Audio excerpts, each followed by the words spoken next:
The only people who don't want to disclose the truth are people with something to hide.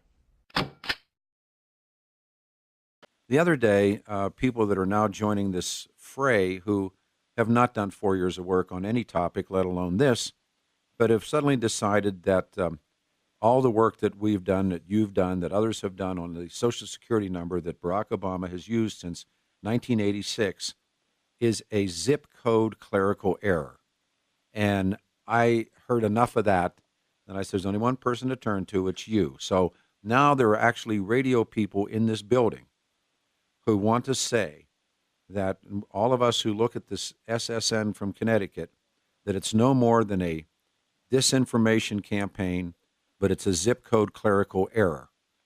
What do you do with that statement? First of all, would you talk about yourself? I should have done that, and I do apologize. Talk about yourself and how you're involved in this. I'm a licensed private investigator in Ohio and have had my own agency since 1995.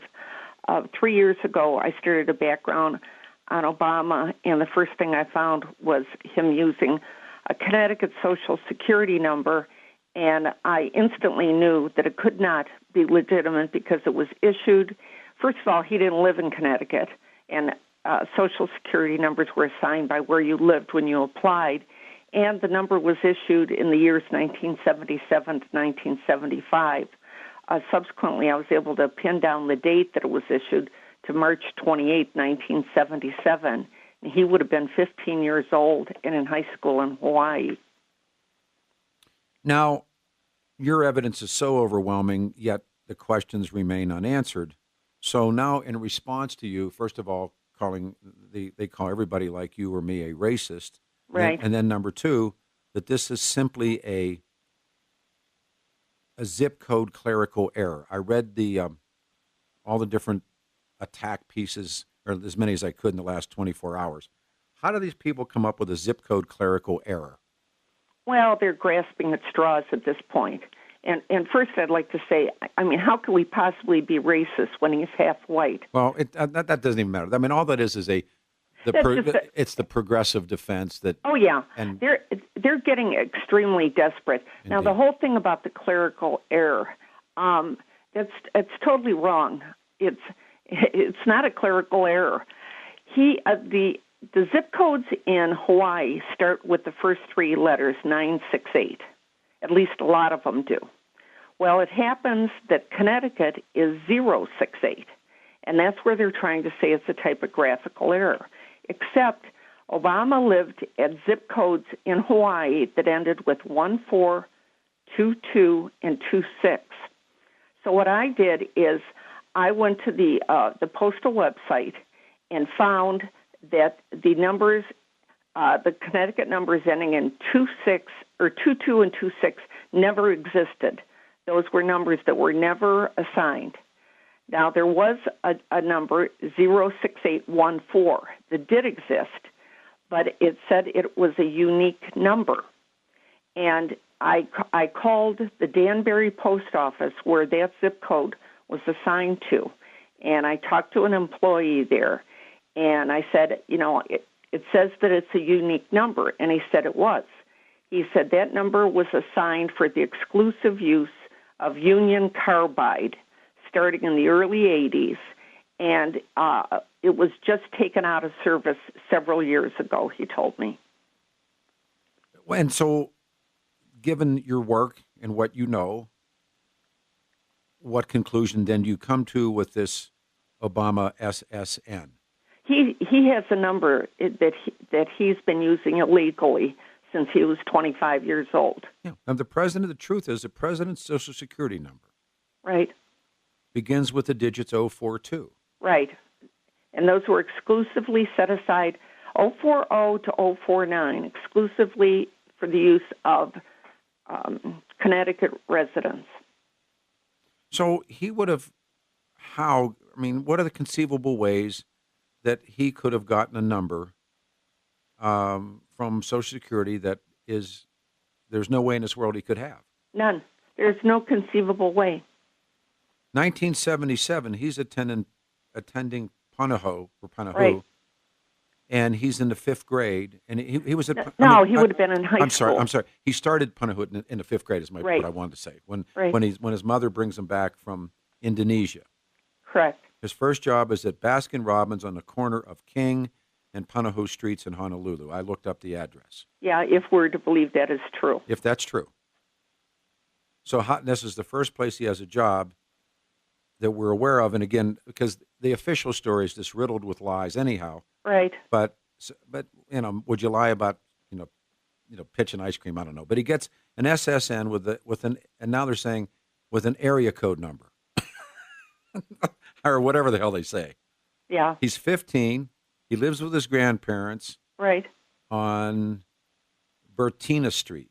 Right. It has a zip code. And Danbury, and he said the Danbury zip code, none of this there's no way it can be made up. None at all. So I am as confused as I always am, because the OBOTs, as they're now called, the Obama defenders, and particularly ones that I know that really have no business doing this story, because they can't tell you the difference between the hospitals. Right. But the OBOTs now, and there's legions of them that have decided that I'm going to be their target. Yeah. But they say, oh no, he has a Social Security number that's really a zip code. Now, then he's got to be the only guy in America that has that as well, right? They're getting desperate. They don't know where else to turn because it's all starting to unravel. And the closer we get to the election, the more people are going to be inspired to come out with information they know. Somebody that worked at Occidental will eventually come out and tell what they know. People are just still afraid. I'm going to ask a question, and I'll set it up and come back. What are they afraid of? Our guest is Susan Daniels.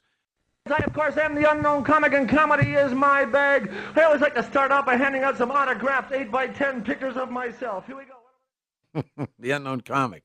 This picture that we have up on the website this morning, KHOW.com, it is the unknown president. It just worked out. 6:30 KHOW Thursday morning, August 23rd, 2012. I'm Peter Boyles. 84 the high. Chance at rain, 61 the night, 86 on Friday. Tomorrow's Friday and sunny, and 83 on Saturday. Kind enough to be with us again. And as I said, in this ever-growing group of people that I have so much admiration for, is Susan Daniels. She's a licensed PI, and she's in Ohio, and she really has been involved in the Who is Barack Obama. And I don't know if you have your close to your computer this morning, Ms. Daniels, but if you could look at the picture of the unknown president on KHOW.com on my website, it cracked me up when I saw it, because I've been calling it. You remember the Gong Show, and of course, the guy would go, "Chucky baby, Chucky." It. I did too. But remember the unknown comic? Yes, I do. Isn't this guy really the unknown president? Oh yeah, we don't know anything about him. We know nothing. Mm-mm. You said something prior to the break about fear, or they're trying to scare people. Right. Talk about that, if you would. Well, they can see, anybody can see the tide turning with this whole election. People in this country are finally starting to speak out. I think one thing that really impressed me and told me what is going to happen with this election was, actually there were two things. There was the whole Chickasaw thing, when so many people showed up at all the different restaurants across the country in support of the owner. And the other thing was that guy that owned the little bakery in Radford, Virginia, who refused to let the Biden party stop there. And he had just opened that business 3 months ago and knew that it would be great publicity for him, and he said no. He said because he didn't like the president saying, "You didn't build that."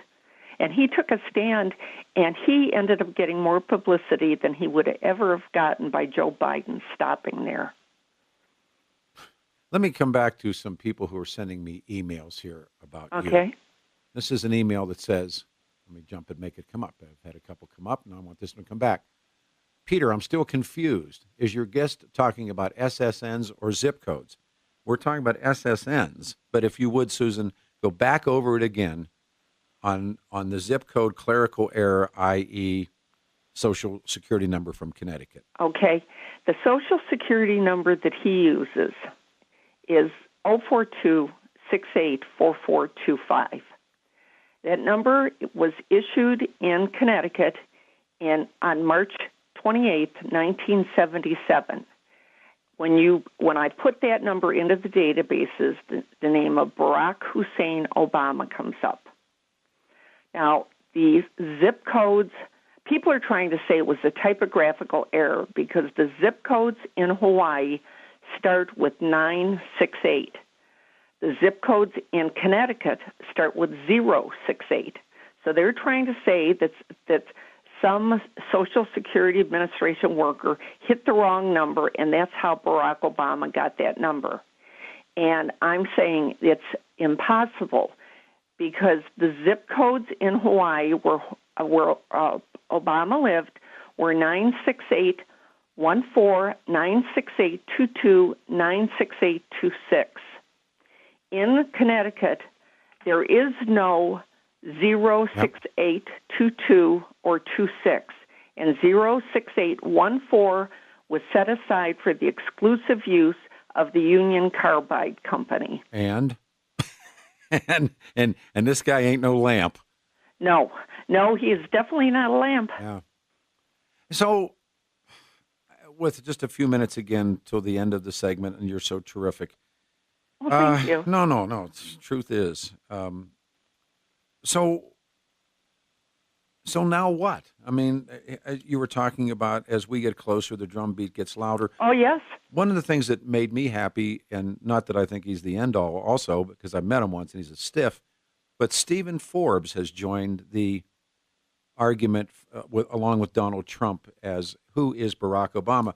I was pleased only because Forbes has some clout. Yes. And Forbes joins.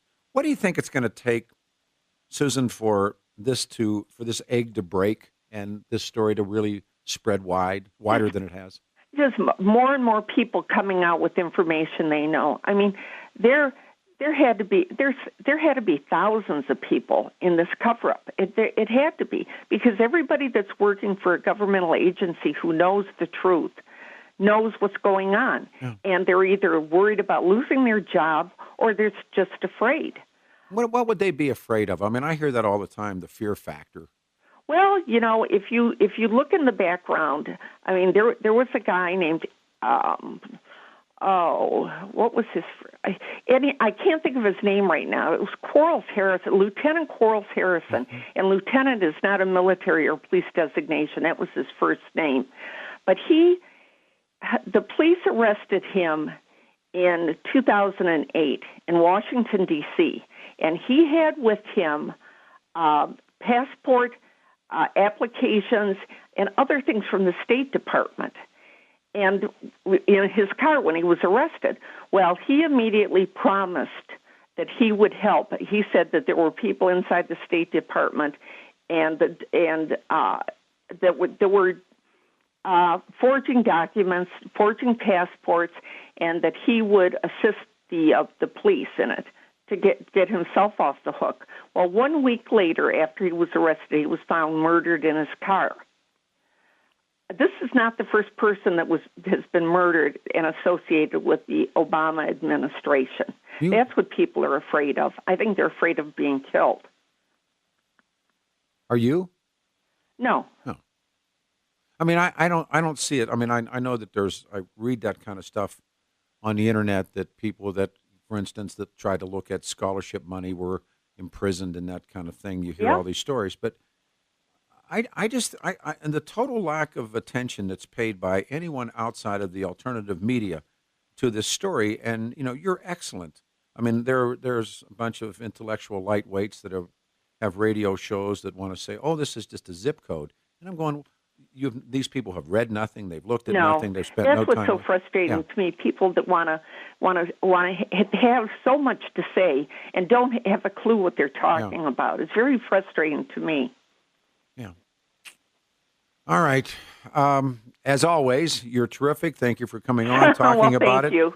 And we'll talk ASAP. Thank you. The only people who don't want to disclose the truth are people with something to hide.